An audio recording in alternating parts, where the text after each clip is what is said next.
Ashama akkam jirtan dhaggeeffattoota fi daawwattoota OGN Obarraa Global Network irraa oduu sa'aatii kana isinitti himnaa oduu kan isinitti himu an Imaamuddin Ibrahimi haga xumuraa sagantichaatti nu faana tura.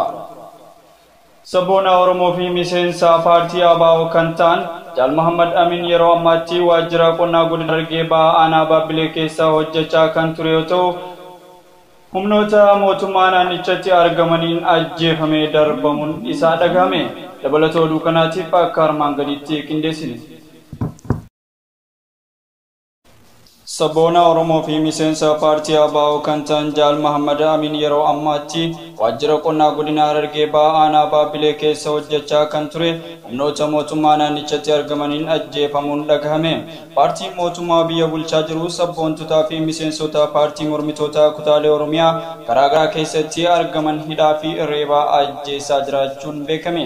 Haaluma kanaan sabboona Oromoo Jaal Muhammad Amin yookaan Jaal Muhammad Amin Mato hojjetaa mootummaa waajjira qonnaa godina Harargee Bahaa aanaa Baabbilee yoo ta'u guyyaa kamisaa ganama yeroo hojii bahu humni tikaa mootummaa biltsiginnaa karaa irratti eeggachuudhaan koronaa qabdaa sababa jedhuun dirqisiisanii ukkaamsuun erga fuudhaniin booda reebicha hamaa irratti raawwachuun ajjeesanii daandii karaa Baabbilee toora dhaakata jedhamutti darbanii erga waraabessi nyaate uffataaf mataa qoftiin kan argame ta'u odeeffannoon maddeen keenya naannichatti argamurraa nu dhaqqabee ni addeessa. Jaal Muhammad Amin sabboona Oromoo nama amala gaarii qabuu fi hawaasa keessa jiraatu biratti jaalalaaf kabaja gaarii nama qabu yeroo ta'u sababuma miseensa ABO fi Oromummaa isaatiif qofa gocha gara jabeenyaaf diinummaan kun humnoota mootummaa aanichatti argamaniin irratti raawwatee jiraachuu ragaan odeeffannoo irraa arganneeniif. Qorannoo laaboraatoorii taasifameen Itoophiyaatti sa'aatii 24 darban keessatti namoonni dhukkuba vaayirasii koronaatiin qabaman 14 ta'u Ministeerri Fayyaa Itoophiyaa Dr. Liyaa Taaddaseen ibsaniiru. Dabalatoo oduu kanaatiif akka armaan gaditti.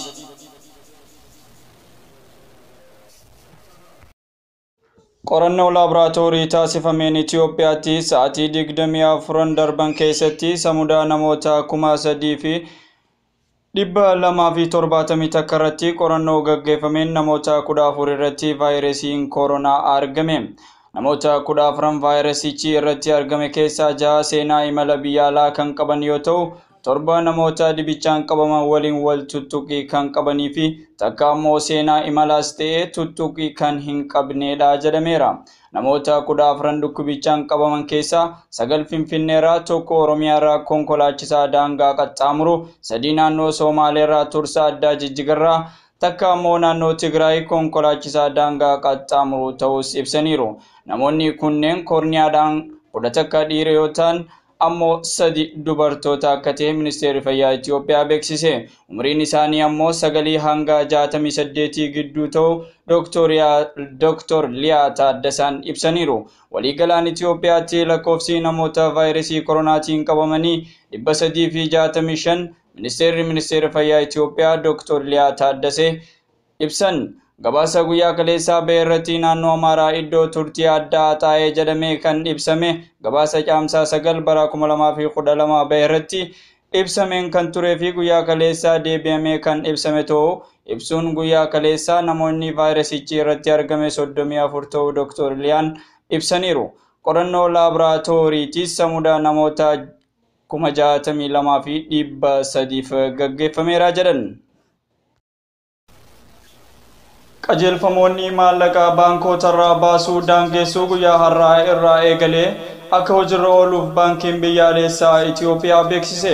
Dabalata oduu kanaatiif akka armaan gaditti qindeessine. Qajeelfamni maallaqaa baankootarraa baasuu daangeessuu guyyaa har'aa irraa eegalee hojiirra akka oolu baankiin biyyaalessaa Itoophiyaa beeksise. Abbaan taayitaa baankii biyyaalessaa Itoophiyaa Dr. Yinaa Gardasee ibsa guyyaa har'aa laataniin qajeelfamichi jijjiirraa maallaqaa gara sirnaatti galchuun yakkaa fi miliqii gibiraa ittisuuf nu gargaaraa jedhan.